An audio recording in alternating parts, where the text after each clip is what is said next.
Hello दोस्तों, नमस्कार। Welcome to this video. उम्मीद करता हूँ आप सब बहुत बढ़िया होंगे और आपके चैनल स्टडीज की प्रिपरेशन एकदम मस्त चल रहे होंगे। तो साथियों, आप जानते हैं हम लोग इस समय सॉल्व कर रहे हैं स्पेशल प्रैक्टिस सेट, जो कि आपके एग्जाम के दृष्टिकोण से बेहद इंपॉर्टेंट है। और आपके एग्जाम को ध्यान में रख करके उत्तर प्रदेश लोक सेवा आयोग के रिसेंट एग्जाम्स जो हुए हैं उनके क्वेश्चन को शामिल करते हुए, उनके पैटर्न को शामिल करते हुए इस प्रैक्टिस सेट को तैयार किया गया है। इससे पहले 20 प्रैक्टिस सेट सॉल्व हो चुके हैं। आज है 21वां। अब यहाँ पर आप जानते हैं वीडियो नियमित तौर पर हमारे इसी यूट्यूब चैनल पर शाम को 7 बजे आपको प्राप्त होती है। और इसके अतिरिक्त जो है आप जानते हैं मॉर्निंग में करंट अफेयर की क्लास प्राप्त होती है। अगर आप किसी भी प्रकार के गवर्नमेंट सर्विस के एग्जाम की तैयारी कर रहे हैं तो इस श्रृंखला आपके लिए बेहद इंपॉर्टेंट है। ठीक है, तो अगर आप चाहते हैं जो कुछ भी मैं पढ़ाता हूँ बोलता हूँ सब कुछ पीडीएफ के रूप में मिल जाए, इसके अतिरिक्त आपके एग्जाम ओरिएंटेड हम टेस्ट भी करा रहे हैं, आप उसमें भी पार्टिसिपेट कर पाएँ, तो आप हमारा नंबर ये 9565272442 नंबर पर व्हाट्सएप के माध्यम से कांटेक्ट कर लीजिए। एक छोटी सी फीस पे करके आप जो है अपना एप्लीकेशन है आप डाउनलोड कर लें, सब कुछ आपको वहाँ पर प्रोवाइड कर दिया जाता है। आइए भैया शुरू करते हैं आज के इस प्रैक्टिस सेट की जर्नी को। पहला क्वेश्चन देखो यहाँ पर, जकोटा। ठीक है, क्या है? जकोटा त्रिभुज के अंतर्गत कौन कौन से देश सम्मिलित है? Which countries are included in the Jakota triangle. ठीक है, ये है जकोटा ट्रायंगल। ये देखो भैया, जापान, उत्तर कोरिया, ताइवान, जापान, दक्षिण कोरिया और जो है थाईलैंड, जापान जो है दक्षिण कोरिया, ताइवान और जापान, उत्तरी कोरिया और क्या है? हांगकांग। ठीक है, तो क्या कहा है? जाकोटा। इसी से आपको निकालना है भैया। ठीक है, तो अगर आप देखें तो जा माने जापान हो गया। ठीक है, क्या हो गया? जा से जापान हो गया। को से मतलब साउथ कोरिया। ठीक है, कौन? साउथ यानी दक्षिण कोरिया। ठीक है, और उसके बाद टा माने ताइवान, यानी ये वाला ऑप्शन सही है आपका। ठीक है, ताइवान, ये आपका सही विकल्प है। तो इसी तरीके से आप इसके आंसर को प्राप्त कर सकते हैं। यहाँ पर ये तीनों देश है, ये ट्रायंगल बना देते हैं। ठीक है, चलो भाई आगे देखो। यहाँ पर अगला क्वेश्चन, यहाँ पर देखें 16वें वित्त आयोग के संदर्भ में निम्नलिखित कथनों पर विचार कीजिए। देखो ये क्वेश्चन आरओ का है। इससे पहले वाला जेआईसी ग्रेड 2025 का एग्जाम में पूछा गया क्वेश्चन है। आपको इन क्वेश्चन के आंसर अगर पता हो तो कमेंट में तुरंत आंसर करें, ना पता हो मेरे बताने के बाद आंसर करें, लेकिन क्वेश्चन के आंसर जरूर किया करें। ठीक है, यहाँ पर देखें 16वें वित्त आयोग के संदर्भ में निम्नलिखित कथनों पर विचार करना है। Consider the following statement with the reference to the 16th जो है फाइनेंस कमीशन। आयोग का गठन यहाँ पर देखिए 31 दिसंबर 2023 को हुआ था। ठीक है, the commission was constituted on 31 दिसंबर 2023। श्री अरविंद पनगड़िया इसके अध्यक्ष है। ठीक है, यहाँ पर देखो ये है आपका उपयुक्त में से कौन सा कथन सही है, आंसर करना है। ठीक है, केवल दो, ठीक है, केवल एक दो दोनों, ना तो एक ना ही दो, आंसर करना है इसमें से कौन सही है। देखें यहाँ पर जो सही विकल्प है एक और दो दोनों, यानी एक और दो दोनों, ये आपका सी आंसर सही है। ये भी सही है, ये भी सही है। अगर हम बात करें भारत सरकार ने संविधान के अनुच्छेद 280 के तहत का, किससे? 280 के तहत जो है अगर हम बात करें तो 31 दिसंबर 2023 को 16वें वित्त आयोग का विधिवत गठन किया है। ठीक है, नीति आयोग के पूर्व उपाध्यक्ष और प्रसिद्ध अर्थशास्त्री डॉक्टर अरविंद पनगड़िया साहब को इस 16वें वित्त आयोग का अध्यक्ष नियुक्त किया गया है। ठीक है, तो ध्यान देना मेरे भाई इतना। अगर हम बात करें यहाँ पर ऋत्विक रंजन पांडे को इस आयोग का जो है सचिव नियुक्त किया गया। तो ये क्वेश्चन आपके जीआईसी मतलब आरओ में पूछा गया है, ये आपके जीआईसी लेक्चरर में भी पूछा जा सकता है। तो इस तरीके के क्वेश्चन आपको इसीलिए सॉल्व कराया जा रहा है कि आप इस टाइप के क्वेश्चन के लिए तैयार रहें। आप चूंकि देखें पैटर्न को आपको समझना बहुत ज़्यादा जरूरी है, कैसे क्वेश्चन आपको देखने को मिलेंगे। ठीक है, तो इन क्वेश्चन से आपको पैटर्न समझने में बहुत सहूलियत हो गया। और अभी तक आपने अगर वीडियो को लाइक, चैनल को सब्सक्राइब, हाइप शेयर नहीं किया है तो तुरंत करिएगा। देखो यहाँ पर निम्नलिखित में से कौन सा भारतीय संसद के संप्रभुता पर सीमाएं हैं? Which of the following are limitations on the sovereignty of the Indian parliament. ठीक है, ये आपका मौलिक अधिकार, न्यायिक समीक्षा, संघीय शासन, लिखित संविधान। ठीक है, 1, 3 और 4, 1, 2, 3, 1, 2, 1, 2, 3 और 4। देखिए यहाँ पर एलटी ग्रेड 2025 का क्वेश्चन है। अब आपको इसके माध्यम से आंसर देना है क्या है कि कौन सी जो है भारतीय संसद की संप्रभुता पर सीमाएं हैं। ठीक है, तो यहाँ पर देखिए भैया जो सही विकल्प है वो है आपका डी आंसर, 1, 2, 3 और 4। ध्यान समझिएगा, ये भी सही, ये भी सही, ये भी सही, ये भी सही, ये आपके चारों विकल्प सही है। अगर हम बात करें तो ब्रिटिश संसद के विपरीत भारत की जो संसद है वो पूर्णतः संप्रभु नहीं है। क्योंकि इसकी शक्तियां संविधान द्वारा सीमित हैं, ठीक है। ऐसा नहीं है कि मन में आया जो कुछ भी वो कर ले, ठीक है। हमारा संविधान कैसा है, लिखित है, भारत का एक लिखित और सर्वोच्च संविधान है जो संसद की शक्तियों और सीमाओं को स्पष्ट रूप से परिभाषित करता है, और संसद इसके दायरे से बाहर जाकर कानून नहीं बना सकता भैया, समझ लेना, ठीक है। अगर हम बात करें संघीय शासन का, तो शक्तियां जो है किसमें, केंद्र और राज्यों के बीच स्पष्ट विभाजित है। कब, 7वीं अनुसूची के अंतर्गत भाई, ठीक है, इतना आप जानते रहो। और जिससे क्या है, संसद केवल संघ सूची और समवर्ती सूची पर ही कानून बना सकते हैं। अगर हम बात करें दूसरा, मौलिक अधिकार और न्यायिक समीक्षा की, तो ये है यदि संसद कोई ऐसा कानून बनाती है जो भाग 3 का उल्लंघन करता है या संविधान के मूल ढांचे के खिलाफ है, तो सर्वोच्च न्यायालय न्यायिक समीक्षा के तहत उसे शून्य घोषित कर सकता है, ठीक है। इसको ध्यान रखना भैया। यहाँ पर देखिए, निम्नलिखित भाषाओं में से कौन सा भारतीय संविधान की 8वीं अनुसूची में शामिल नहीं है। Which of the following languages is are not included in 8th schedule of the Indian Constitution? Nepali, Dogri, Bodo, Bhojpuri. Answer करो भाई। देखो यहाँ पर देखो यूपीपीसी 2025, देखो इस टाइप के क्वेश्चन से ना आप अपने एग्जाम के लिए तैयार होते हैं, आपको पता होता है कि हाँ कैसा क्वेश्चन आएगा। और अभी आपने जीआईसी एलटी ग्रेड का क्वेश्चन देखा, आप जो है 15 विषयों के पेपर हुए, कुछ ऐसे टॉपिक्स थे जहाँ से क्वेश्चन घुमा घुमा करके आपसे बार बार पूछा गया, ठीक है। उनसे संबंधित आपको क्वेश्चन अलग अलग एग्जाम में देखने को मिले हैं, ठीक है। तो इसलिए ये आपके पास बहुत इंपॉर्टेंट चीज़ ये की है, आप समझिए कि इन्हीं ऐसे टॉपिक्स हैं जिनको बस आप, चूंकि देखो जीएस बहुत ब्रॉड है यार, कितना पढ़ोगे, चीज़ों को आपको पॉइंट आउट करना पड़ेगा कि हमको क्या क्या पढ़ना है। तो अगर ये ऐसा करेंगे तभी चीज़ें आपके लिए आपके पक्ष में होंगी। अगर हम बात करें यहाँ पर निम्नलिखित भाषाओं में से कौन सी भारतीय संविधान की 8वीं अनुसूची में शामिल नहीं है, तो which of the following languages is are not included in the English 8th schedule of Indian constitution. Nepali, Dogri, Bodo, Bhojpuri. अब इसमें देखो जो कोड भी दिया है 1 2 3 4, केवल 4 केवल 1, तो आंसर करना है।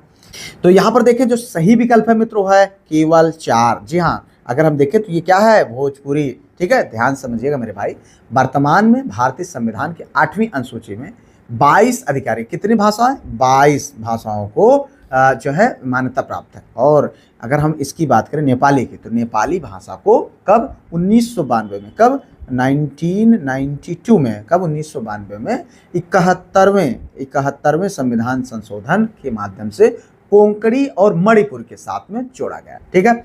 अब बात आती है डोंगरी और बोडो की, ये दोनों भाषा, बोडो और डोंगरी भाषाओं को 2003 में, कब, 2003 में, ठीक है। ध्यान समझते जाइए भैया। 92वां संविधान संशोधन के द्वारा जो है मैथिली और संथाली के साथ इस अनुसूची में शामिल किया गया, ठीक है। अब बात आती है भोजपुरी की, चूँकि ये इसको जो है यहाँ पर, तो भोजपुरी मुख्य रूप से उत्तर प्रदेश, बिहार और अन्य क्षेत्रों में व्यापक रूप से बोली जाती है, लेकिन इसे अभी तक 8वीं अनुसूची में आधिकारिक भाषा का दर्जा प्राप्त नहीं है। तो और संविधान में क्या पूछ रहा है कि 8वीं में अनुसूची में शामिल नहीं है, तो कौन है, भोजपुरी। देखो भाई आगे अगला क्वेश्चन, 2025 के में जो 76वें गणतंत्र दिवस परेड के दौरान प्रदर्शित की जाने वाली तीनों सेनाओं की झांकी का विषय क्या था। What was the theme of the tri services tableau played during the 76th Republic Day parade in 2025। Bharat की रक्षा विरासत, ठीक है, एकजुट भारत, सशक्त और सुरक्षित भारत, भारत का संयुक्त राष्ट्र दृष्टिकोण, ठीक है। आंसर करो यहाँ पर, देखो जो सही विकल्प है वो सशक्त और सुरक्षित भारत, सशक्त और सुरक्षित, ये भाषा, स्ट्रॉन्ग एंड जो है सिक्योर इंडिया, ठीक है। अगर हम बात करें तो ये है सशक्त और सुरक्षित भारत, ठीक है। इंडिया इतिहास में पहली बार 26 जनवरी 2025 को जो है 76वें गणतंत्र दिवस परेड के अवसर पर कर्तव्य पथ पर तीनों सेनाओं ने, ये देख रहे हैं आप, तीनों सेनाओं की एक संयुक्त झांकी प्रदर्शित की गई। इस ऐतिहासिक झांकी का मुख्य विषय, थीम क्या था, सशक्त और सुरक्षित भारत, ठीक है, रखा गया था। अगर हम बात करें इस झांकी ने सशस्त्र बलों में जो है संयुक्तता और एकीकरण यानी ज्वाइंटनेस और एकीकरण के वैचारिक दृष्टिकोण को प्रदर्शित किया, जो राष्ट्रीय सुरक्षा और परिचालन उत्कृष्टता सुनिश्चित करता है। चलो आगे देखो, यहाँ पर यह है भैया, निम्नलिखित में से कौन सा एक सही सुमेलित है, नहीं सही है। आगे बढ़ो भैया, अगला क्वेश्चन, निम्नलिखित में से कौन सा एक सही सुमेलित है, ठीक है। विच of the following is a correct match, correct आपको बताना है। देखिए, अधिक अन्न उपजाओ अभियान, ठीक है, जवाहरलाल नेहरू साहब, इटावा पायलट परियोजना, अल्बर्ट मेयर, सहकारिता आंदोलन, महात्मा गांधी, ठीक है, सेवाग्राम परियोजना, विनोबा भावे। तो आरओ 2025 देख रहे हैं आप, मिलते जुलते क्वेश्चन इसी टाइप के आप अनुमान लगा सकते हैं कि आपका जो है ये जो एग्जाम्स हुए हैं, ठीक है। कितने ज़्यादा इम्पॉर्टेंट है और कैसे क्वेश्चन को सेम पैटर्न पर रखने का प्रयास किया गया उत्तर प्रदेश लोक सेवा आयोग के। तो ये इनसे आपके एग्ज़ाम में आपको पैटर्न समझने में बहुत मदद मिलेगी। सही सुमेलित की बात करें तो भैया है इटावा पायलट परियोजना अल्बर्ट मेयर का। ये इटावा पायलट जो है परियोजना की शुरुआत 1948 में, कब 1948 में, ठीक है, उत्तर प्रदेश के इटावा जिले के महेवा गांव में हुई थी। इसका नेतृत्व अमेरिकी योजनाकार और वास्तुकार लेफ्टिनेंट कर्नल अल्बर्ट मेयर ने किया था। इस परियोजना का मुख्य उद्देश्य ग्रामीण क्षेत्रों का समग्र विकास, कृषि उत्पादन बढ़ाना और ग्रामीणों में आत्मविश्वास और सामुदायिक भावना जगाना था। ठीक है, अब अगर हम बात करते हैं अधिकन उपजाऊ अभियान का, तो ये भैया यहाँ पर देखिए अधिकन उपजाऊ अभियान ये किसके द्वारा लाया गया था। ये अभियान मूल रूप से 1942 में ब्रिटिश काल में शुरुआत किया था। हालांकि आज़ादी के बाद नेहरू सरकार ने इसको आगे बढ़ाया था। कब हुआ था ये? 1942 में। ठीक है, आगे बढ़ो भैया। अगला क्वेश्चन, निम्नलिखित घटनाओं पर विचार कीजिए तथा इसे सही कालानुक्रम में व्यवस्थित कीजिए। Consider the following event and arrange them in correct chronological order. पहली टेस्ट ट्यूब बेबी का जन्म, ठीक है, ये देखो, पहली भेड़ डॉली का क्लोन बना, पेंसिलिन की खोज, डीएनए के डबल हेलिक्स की खोज। आपको बताना है इन कोड के माध्यम से कैसे सही कालानुक्रम। ठीक है, देखो अब अगर इसमें देखें सही विकल्प मेरे भाई तो यहाँ पर है सी, ये है आपका ये वाला आंसर 3 4 1 2। जी हाँ, अगर हम बात करें तो 3 4 1 2 यानी 3 में नंबर पेंसिलिन की खोज। ये कब हुई थी पेंसिलिन की खोज भैया? ये 1928 ईस्वी में अलेक्जेंडर फ्लेमिंग के द्वारा, कब? 1928 में हुआ था। ठीक है, विश्व के पहले एंटीबायोटिक पेंसिलिन की खोज की गई थी। चलो अब उसके बाद अगर हम बात करें डीएनए के डबल हेलिक्स की खोज। डीएनए के डबल हेलिक्स की खोज की बात करें तो जेम्स वाटसन और फ्रांसिस क्रिक ने वर्ष 1953 में किया था। कब? 1953 में किया था। ठीक है, अगर हम बात करें यहाँ पर पहली टेस्ट ट्यूब बेबी का जन्म, तो ये भैया दुनिया की पहली इन विंड्रो फर्टिलाइज यानी जो है आईवीएफ या test tube baby Louise Brown का जन्म 25 जुलाई 1978 में। कब? 1978 में। ठीक है, इस तरीके से कालक्रम। अब पहली भेड़ डॉली का क्लोन बना था, फर्स्ट क्लोन सी डॉली का नाम क्या मतलब कब बना था? ये 1996 में। ठीक है, इस तरीके से यहाँ पर आप इनके क्रम को देख सकते हैं। चलो भाई आगे बढ़ो। अगला क्वेश्चन, सूची 1 को सूची 2 में सुमेलित कीजिए और सूचियों में नीचे दिए गए कोड का प्रयोग कर सही उत्तर आपको देना है। तो ये देखो भैया मतलब मैच 1 लिस्ट 1 से list 2 and choose the correct answer using the code given below. ठीक है, ये है पत्तन। क्या है? यूपीपीसीएस का परीक्षा का प्रश्न है। राज्य, ठीक है, पारादीप तमिलनाडु, तूतीकोरिन केरल, कोकिनाडा उड़ीसा और आलपुझा ये है आंध्र प्रदेश। तो इसमें आपको कूट के माध्यम से बताना है। कूट नीचे दिया हुआ है। यहाँ पर अगर देखें तो जो सही विकल्प है वो है भैया ये वाला 3 1 4 2। अब देखो पारादीप भैया कहाँ पर है? उड़ीसा में है। कई बार हम लोगों ने देखा। यह जो है भारत के पूर्वी तट पर स्थित एक प्रमुख गहरा प्राकृतिक बंदरगाह जो उड़ीसा राज्य के जगत सिंह जिले में स्थित है। ठीक है, चलो अब देखो ये यहाँ पर ये है तूतीकोरिन। ये कहाँ पर है भैया? तमिलनाडु में है। तूतीकोरिन बीओ जो है चिदम्बरनार पोर्ट के रूप में भी जाने जाने वाला यह बंदरगाह तमिलनाडु के जो है मन्नार के खाड़ी पर स्थित है। ठीक है, अब बात करें अगर हम ये अगला काकीनाडा, ये भैया कहाँ पर है? आंध्र प्रदेश में है। काकीनाडा महत्वपूर्ण लंगरसाह और गहरा पानी बंदर जो आंध्र प्रदेश में है। अब बात करें यहाँ पर ये आलपुझा, ये क्या है? केरल में है। ठीक है, आलपुझा जिसे पूर्व का बेसिन भी कहा जाता है, यह प्राचीन बंदरगाह शहर केरल में स्थित है। चलो भाई आगे देखो। आप देखें नीचे 2 कथन, ये अल्टीग्रेड में इस तरीके से लेंदे क्वेश्चन देख लीजिए आप।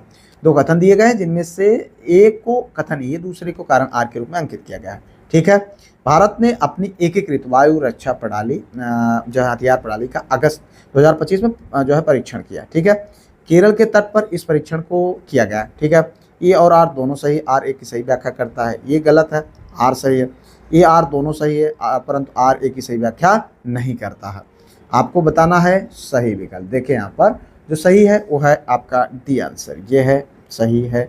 ए सही है परंतु आर गलत है। ठीक है, अगर हम बात करें तो ये सही है और आर वाला ये वाला ऑप्शन गलत हो जाएगा। ठीक है, तो इसमें देखो रक्षा अनुसंधान एवं विकास संगठन यानी DRDO, ठीक है, ने जो है 23 अगस्त 2025 को एकीकृत वायु रक्षा हथियार प्रणाली का सफलतापूर्वक प्रथम उड़ान प्रशिक्षण जो है परीक्षण किया है। ठीक है, तो ये हो गया आपका। अब उसके बाद अगर हम बात करें, ये जो है परीक्षण केरल के तट पर नहीं किया गया था, बल्कि उड़ीसा के तट पर एकीकृत परीक्षण रेंज यानी ITR चांदीपुर में किया गया था। ठीक है, इसलिए ये आपका क्या होता है, ये वाला आंसर सही होता है। चलो भैया आगे देखो, ये है विनाशकारी कीट और पीड़क अधिनियम PIDA वर्ष किस वर्ष में यानी पारित हुआ? The destructive insect and paste act DIPA was pass in the year, कौन से ईयर में? 1929, 1914, 1946, 1957। देखो RORO 2025 का एक क्वेश्चन है भैया, आपको बताना है कब? 1914 में। ठीक है, ये देखो क्या पूछ रहा, विनाशकारी कीट और पीड़क अधिनियम। ठीक है, destructive insect and paste act पीडा भारत में ब्रिटिश काल के दौरान कब? 1914 यानी 1914 में, ये 1914 है। ठीक है, पारित किया गया। और इस अधिनियम का मुख्य उद्देश्य विदेशी देशों में आयात किए जाने वाली कृषि सामग्री के साथ विनाशकारी कीड़ों, फफूंदों या अन्य पौधों की बीमारियों के प्रवेश को रोकना। यह कानून एक राज्य से दूसरे राज्य में किसी भी संक्रमण के प्रसार को रोकने के लिए अंतर राज्य क्वारंटाइन नियमों को लागू करने की शक्ति प्रदान करता है। चलो भाई आगे देखो, अगला क्वेश्चन, 2025 में प्रयाग में महाकुंभ मेले में लगभग कितने लोगों ने पवित्र स्नान किया था? ये देखो LT ग्रेड का 2025 का क्वेश्चन है, तो अब हो सकता है कि इन फ्यूचर ना देखने को मिले, लेकिन अब इससे एक अंदाज़ा मिलता है कि इस तरीके की जो रिसेंट की जो बड़ी घटनाएं होती हैं उनसे संबंधित क्वेश्चन बनता है। ठीक है, तो लगभग 66 करोड़, 46 करोड़, 56 करोड़, 76 करोड़ आंसर करना है। लगभग वही है संख्या, तो 66 करोड़ ये सही विकल्प है। ठीक है, हो सकता है कहीं ऊपर नीचे थोड़ा बहुत और हो, लेकिन यही सही विकल्प है। वर्ष 2025 में उत्तर प्रदेश में प्रयागराज में आयोजित 45 दिवसीय महाकुंभ मेले में वैश्विक उपस्थिति के सभी रिकॉर्ड तोड़ दिए। ठीक है, और भैया चित्रकूट में होने के बाद भी हम नहीं जा पाए, इतना भीड़ ये दादा हो।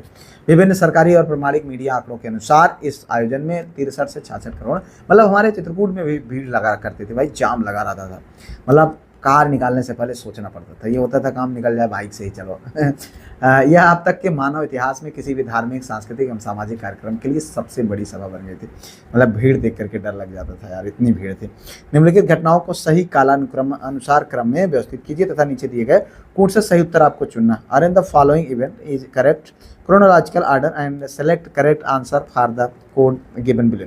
कन्नौज का युद्ध, दोराहा का युद्ध, सामूगढ़ का युद्ध, चौसा का युद्ध। ठीक है, यहाँ पर देखें सही विकल्प है भैया आपका, इन कोड के माध्यम से आपको आंसर देना, तो यह 2 4 1 3।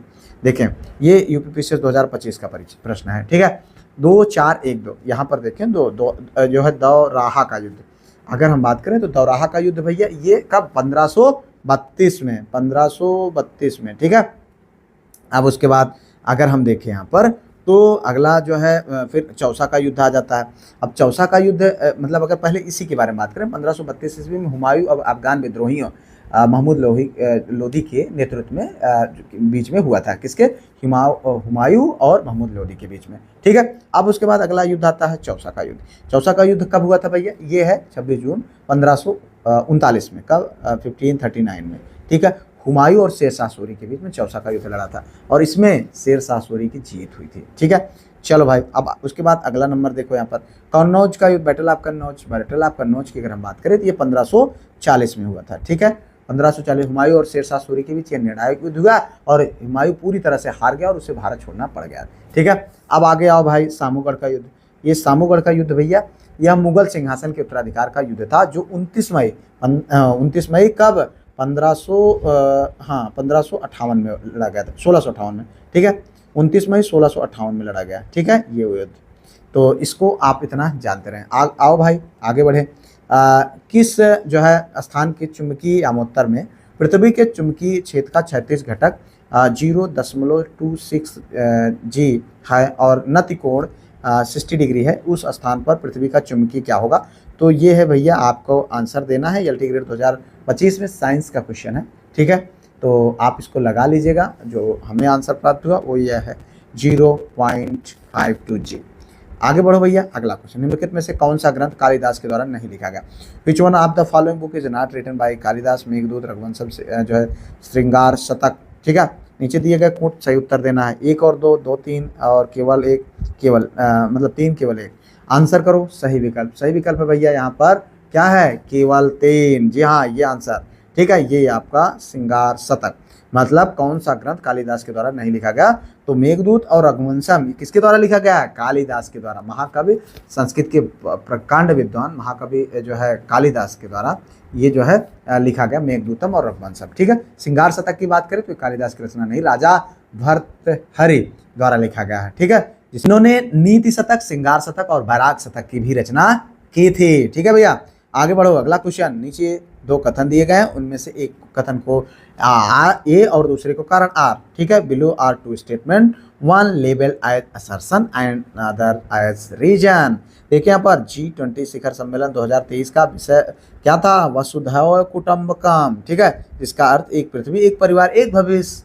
ठीक है, चलो यहाँ पर देखिए, the theme of the G20 2023 was वसुधैव कुटुंबकम, meaning one earth, one family, one future. LT 2025 में। ठीक है, यह क्वेश्चन पूछा गया, यह महाउपनिषद के प्राचीन संस्कृत पाठ से लिया गया। आंसर करना है आपको यहाँ से सही विकल्प। देखिए यहाँ पर ये जो सही विकल्प है वो ए आर दोनों सत्य हैं। आर एक की सही व्याख्या मैं बार बार कहता हूँ, 95% यही क्वेश्चन के आंसर सही होता है इस टाइप के। ठीक है, तो इतना आपको जानना चाहिए। और इसमें कुछ अगर हम बात करें, भारत की अध्यक्षता में नई दिल्ली में आयोजित हुए G20 जो शिखर सम्मेलन 2023 में, कब? 2023 में। ये देखो, या का आधिकारिक जो विषय था वसुधैव कुटुंबकम, यानी क्या था कि पूरी दुनिया जो है क्या है, एक परिवार के रूप में। ठीक है, ये सत्य है। और यहाँ पर one earth, one family, one future के रूप में प्रस्तुत किया गया था। ठीक है, चलो भाई, मंडन मिश्र किसके शिष्य थे? ठीक है, मंडन मिश्रा वाज द जो है disciple of home, Shankaracharya, Ramanujacharya, Kumarila Bhatt. ठीक है, यहाँ पर देखें जो सही विकल्प है वो है कुमारिल भट्ट। जी हाँ, मंडन मिश्र प्राचीन भारत के एक अत्यंत प्रसिद्ध हिंदू जो है दार्शनिक थे, जो मीमांसा और अद्वैत जो है वेदांत परंपराओं के उद्दत मतलब प्रकांड विद्वान थे। ठीक है, वे अपने प्रारंभिक जीवन में कर्म मीमांसा के प्रबल समर्थक थे और मीमांसा दर्शन के महान आचार्य कुमारिल भट्ट के प्रमुख जो है शिष्य भी थे। मंडन मिश्र की पत्नी देवी भारती भी एक महान विदुषी भी थी। ठीक है, चलो भैया, IPL 2025 में शतक बनाने वाले सबसे युवा क्रिकेटर का नाम। ठीक है, अंकुश रघुवंशी, वैभव रघुवंशी, ठीक है, सूर्यवंशी, प्रियांश आर्य। ठीक है, तो सब जानते हैं भैया, इस समय एक लड़का 15 वर्षीय, ये लड़का हल्का मचाया हुआ है भाई साहब, मतलब अद्भुत प्रतिभा का धनी और मेहनती वैभव सूर्यवंशी भाई साहब, फैन बन गया मैं इसका। बिहार के रहने वाले वैभव सूर्यवंशी। क्या देखो, everything depends on your mindset.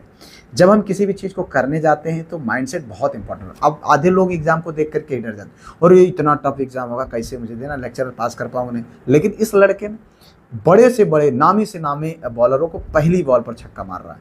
ठीक है, इसके माइंडसेट को देखो, कितना हाई लेवल का माइंडसेट है, इसलिए इसका मैं फैन बन गया। क्रिकेट तो अलग विषय है, लेकिन माइंडसेट बहुत बड़ी चीज़ होती है, तो ये आपको समझना चाहिए। और माइंडसेट का ही गेम है। दुनिया में सारी ताकत एक तरफ हो जाएंगी जब आपका माइंडसेट मजबूत होगा। बुमराह जिससे बल्लेबाज कांपते हैं, पहली गेंद पर छक्का। जो सेजल बोल्ट पहली गेंद पर छक्का। ठीक है, ट्रेंट बोल्ट पहली गेंद पर छक्का, समी पहली गेंद पर छक्का, ये तो भुवनेश्वर पहली गेंद पर छक्का, मतलब कमाल है भाई, कमाल। ठीक है, शब्द नहीं मेरे पास उसके माइंडसेट की वर्णन करने का। आगे देखो, इनमें से किसे गुलरुखी उपनाम से अपनी कविताओं की रचना की है? Who among the following compose his poem under the pen name? जो है गुलरुखी।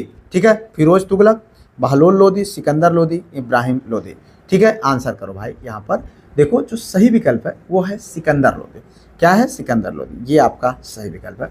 सिकंदर लोदी यानी जिसका नाम था निजाम खान, दिल्ली सल्तनत के लोदी वंश का दूसरा और सबसे योग्य शासक था, जिसने 1489 ईस्वी से 1517 ईस्वी तक शासन किया था। ठीक है, तो गुलरुखी उपनाम से अपनी कविताओं की रचना इसी ने किया था। किसने? सिकंदर लोदी ने। ठीक है, एक कुशल प्रशासक होने के साथ साथ वो साहित्य और कला का बड़ा संरक्षक था, स्वयं भी कविताएं लिखता था और फारसी भाषा का एक अच्छा विद्वान था। और गुलरुखी उपनाम से उसने तमाम जो है फारसी में अपनी कविताएं, शेर व शायरी की रचना की। और उसने 1904 ईस्वी में आगरा शहर की स्थापना की थी। शिक्षा व कला को काफ़ी बढ़ावा दिया था। ठीक है, सिकंदर लोदी। चलो, हल्दी घाटी के युद्ध में महाराणा प्रताप की राजपूत सेना का सेनापति कौन था? Who was the commander of Maharana Pratap Rajput army in the battle of Haldi Ghati? Ibrahim Khan Gargi, जो हमीद जो हकीम खानसूर तारदी और मोहम्मद लोदी तारदी बे। देखो सही विकल्प आपको बताना मेरे भाई, हकीम खानसूर। ये है हकीम खानसूर। ये जो है हल्दी घाटी का ऐतिहासिक युद्ध की अगर हम बात करें तो 18 जून 1576 में, कब 1576 में, 18 जून 1576 ईस्वी में मेवाड़ के साथ महान शासक महाराणा प्रताप और मुगल सम्राट अकबर के बीच यानी मान सिंह प्रथम के नेतृत्व में लड़ा गया था।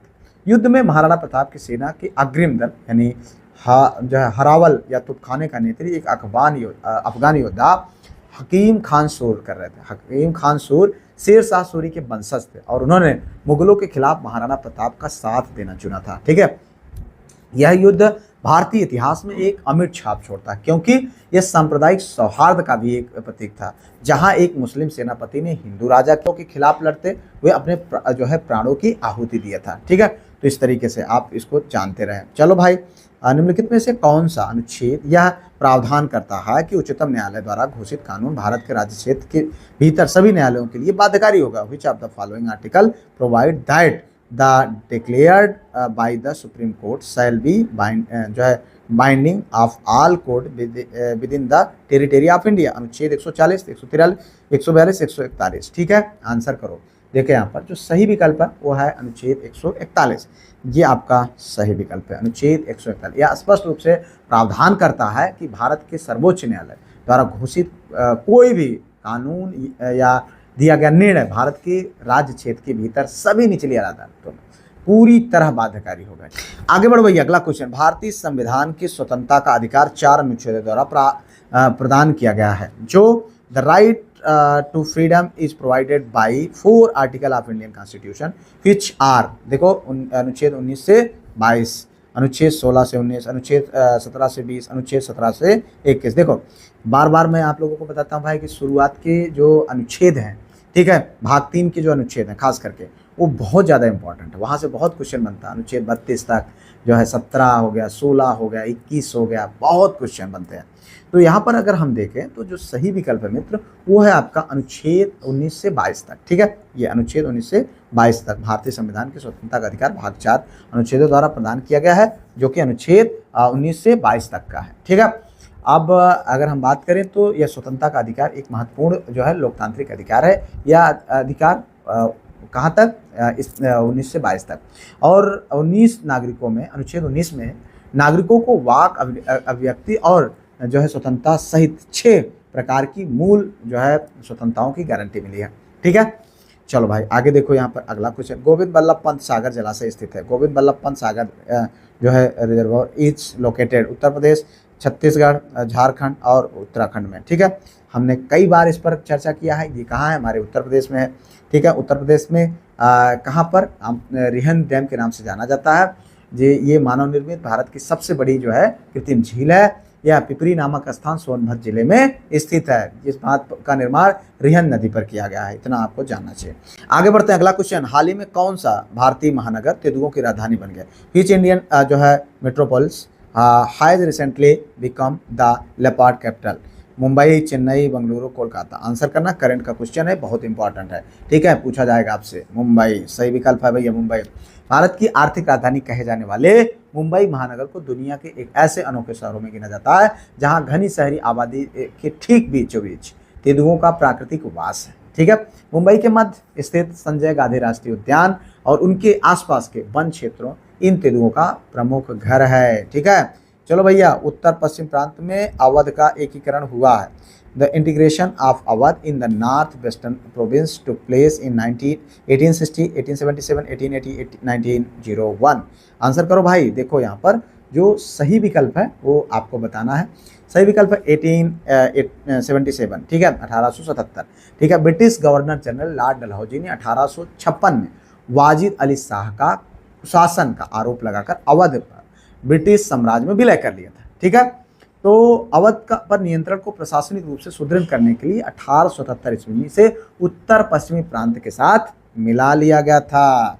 चलो भाई आगे देखो। किस संविधान संशोधन के द्वारा दिल्ली को राष्ट्रीय राजधानी क्षेत्र बनाया गया? By which constitutional amendment was Delhi made the जो है नेशनल कैपिटल टेरिटरी? ठीक है, 69 यानी 69वां, 73वां, 70वां, 75वां। आपको आंसर करना भैया सही विकल्प। यहाँ पर देखिए जो सही विकल्प है वो है 69वां, ये आपका सही विकल्प है। ठीक है, किसके द्वारा? 69वां संविधान संशोधन अधिनियम 1991। कब? 1991 में के माध्यम से केंद्र शासित प्रदेश दिल्ली के प्रशासनिक ढांचे में ऐतिहासिक बदलाव कर उन्हें जो है विशेष दर्जा प्रदान किया गया था। इस महत्वपूर्ण संशोधन के तहत दिल्ली का नाम आधिकारिक रूप से बदल करके राष्ट्रीय राजधानी दिल्ली मतलब क्षेत्र दिल्ली यानी national capital territory of Delhi NCT कर दिया गया। ठीक है, चलो भैया आगे देखो अगला क्वेश्चन यहाँ पर है, निम्नलिखित में से कौन सा राज्य पश्चिमी क्षेत्रीय परिषद का सदस्य नहीं है? विच of the following state is not a member of western regional council?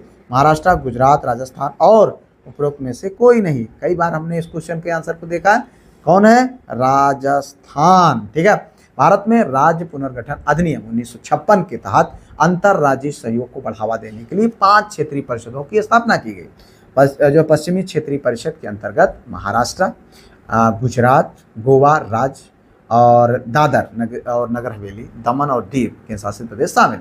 इस परिषद का मुख्यालय कहाँ है? मुंबई है। राजस्थान राज्य भौगोलिक और प्रशासनिक दृष्टिकोण से उत्तरी क्षेत्रीय परिषद का सदस्य है, जिसका मुख्यालय नई दिल्ली है। ठीक है, आगे बढ़ो भैया अगला क्वेश्चन, निम्नलिखित में से कौन सुमेलित नहीं है? ठीक है, ये है मरुस्थल, ये है देश। Which of the following is not correctly match? Desert और कंट्री? सोनो रन संयुक्त राज्य अमेरिका, तकला मकान चीन, काराकोम तुर्कमेनिस्तान, गिब्सन ब्राजील। इसमें सही विकल्प है भैया क्या?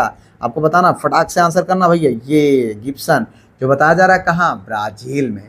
लेकिन ये ब्राजील में नहीं है, ये कहाँ है? पश्चिमी ऑस्ट्रेलिया में स्थित एक विशाल और शुष्क रेगिस्तान है। बाकी ये भी सही है, ये भी सही है, ये भी सही है। ठीक है, चलो आगे देखो, पश्चिमी एशिया में सर्वाधिक तेल उत्पादक?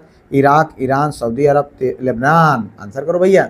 सही विकल्प है सऊदी अरब। इसीलिए ये सब भैया प्राकृतिक रूप से जो है क्या है? समृद्ध है, इसीलिए मजबूत देश हैं। ठीक है, क्योंकि तेल उत्पादन हो रहा है भैया, फ्री में पैसा मिलता है अच्छा खासा। ठीक है, पश्चिमी एशिया जिसे जो है राजनीतिक दृष्टि से अक्सर मध्य जो है पूर्व कहा जाता है, विश्व के सबसे बड़े पेट्रोलियम और प्राकृतिक गैस भंडारों का केंद्र है। चलो आगे देखो, निम्नलिखित में से कौन सा एक पर्यावरणीय क्षरण का कारण नहीं है? ठीक है, विच of the following is not a cause of the environmental degradation? बढ़ती हुई कारपोरेट शक्ति प्रयोग तथा फेको का जो है प्रारूप और सहज तथा सहन का प्रतिरूप नगरीकरण। आंसर करना है। यहाँ पर देखिए जो सही विकल्प है वो है सहज रहन सहन का प्रतिरूप। सहज रहन सहन का प्रतिरूप, ये आपका यहाँ पर निम्नलिखित में से एक जो है पर्यावरणीय क्षरण का कारण नहीं है। ठीक है, बाकी ये भी सही है, ये भी है और ये भी है। ठीक है, तो ये आपका सही विकल्प है। आगे देखो भैया, राडार प्रणाली पाई जाती है। राडार सिस्टम इज फाउंड चूहे में, चमगादड़ में, बिल्ली में, शशक में। आंसर करना सही विकल्प। देखिए यहाँ पर जो सही विकल्प है वो है चमगादड़ में। कहाँ पर? चमगादड़ में, इन बैट। ठीक है, चमगादड़ एक ऐसा अनूठा स्तनधारी जीव है जो न केवल उड़ सकता है बल्कि पूर्ण अंधकार में बिना किसी से टकराए अपनी रास्ता खोजने और शिकार करने में सक्षम है। ठीक है, इस क्षमता के पीछे एक उन्नत प्राकृतिक जैविक रडार प्रणाली काम करती है। ठीक है, चलो, और इससे विज्ञान की भाषा में इको लोकेशन या प्रतिध्वनित जो है निर्धारण कहा जाता है। ठीक है, चलो भाई, मानव शरीर में प्रोटीन का पाचन निम्नलिखित में से किस अंग में प्रारंभ होता है? एक यकृत, मुंह, छोटी आंत, आमाशय। आंसर करो यहाँ पर सही विकल्प। सही विकल्प है भैया आमाशय। आमाशय स्टमच। ठीक है, पेट में। मानव शरीर तंत्र में भोजन के विभिन्न पोषक तत्वों का पाचन अलग अलग अंगों में शुरू होता है। ठीक है, कार्बोहाइड्रेट का पाचन मुंह में लार एमाइलेज द्वारा शुरू होता है। प्रोटीन का रसायन पाचन मुंह में नहीं बल्कि सीधे आमाशय में पहुंचने के बाद ही प्रारंभ होता है। नीति आयोग की संचालन परिषद में राज्य का प्रतिनिधित्व कौन करता है? Who represent the state in the governing council of NITI Aayog?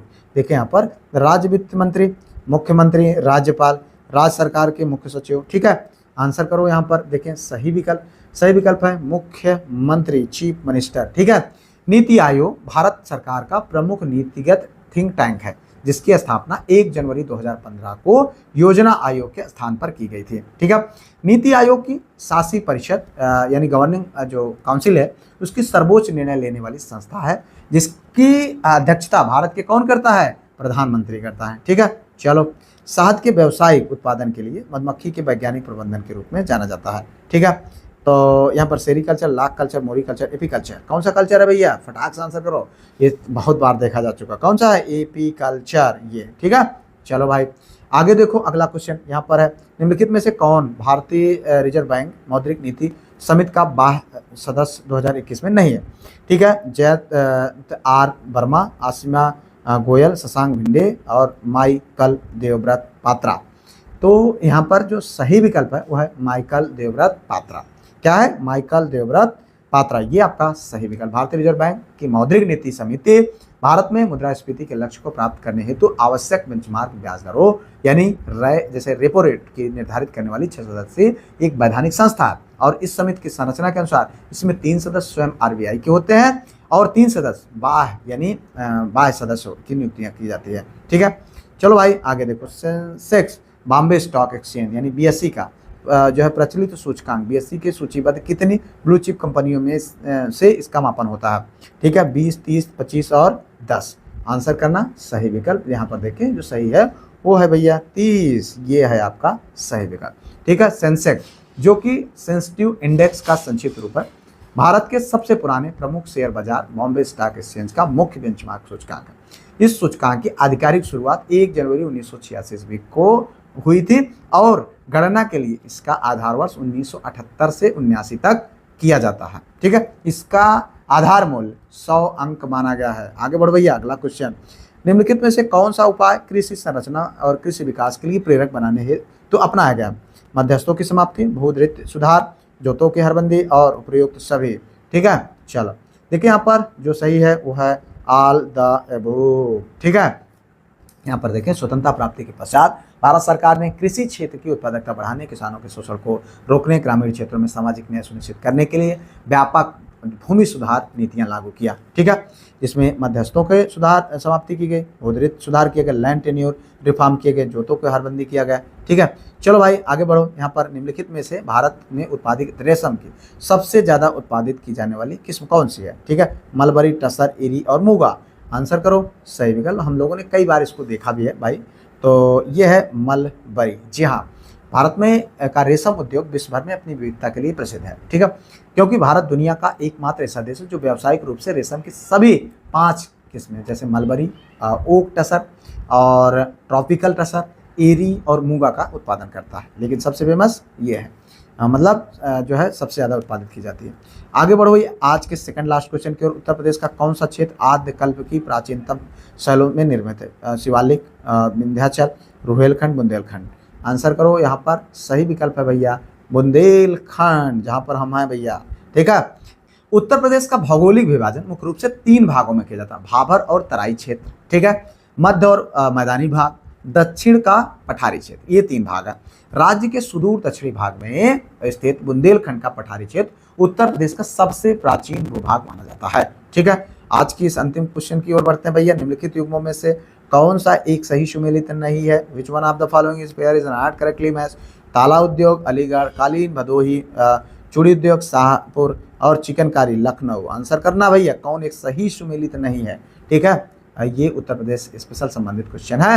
यहाँ पर देखें जो सही विकल्प है भैया वो है सी आंसर, चूड़ी उद्योग है शाहजहांपुर जो है जो बताया जा रहा है भारत में, ये कहाँ पर है बल्कि फिरोजाबाद में, ठीक है, शाहजहांपुर में नहीं है, ठीक है। बाकी ताला उद्योग अलीगढ़ का ताला बहुत फेमस है भाई, कालीन उद्योग भदोही में, ठीक है, बहुत फेमस है, चिकनकारी लखनऊ बहुत फेमस है भैया, ठीक है, और ये चूड़ी उद्योग शाहजहां में नहीं बल्कि फिरोजाबाद में। इस तरीके से हम लोगों ने उन इंपॉर्टेंट क्वेश्चन को देखा जो आपको आपके एग्जाम में देखने को मिल सकते हैं। इसलिए अभी तक अगर आपने वीडियो को लाइक, चैनल को सब्सक्राइब, हाइप शेयर नहीं किया तो कर लीजिएगा, और हाँ एप्लीकेशन डाउनलोड करो और सारी PDF टेस्ट क्विज़ेस को प्राप्त करो। मिलते हैं किसी और वीडियो में किसी और टॉपिक पर, तब तक के लिए जय Hind, Vande Mataram, best of luck.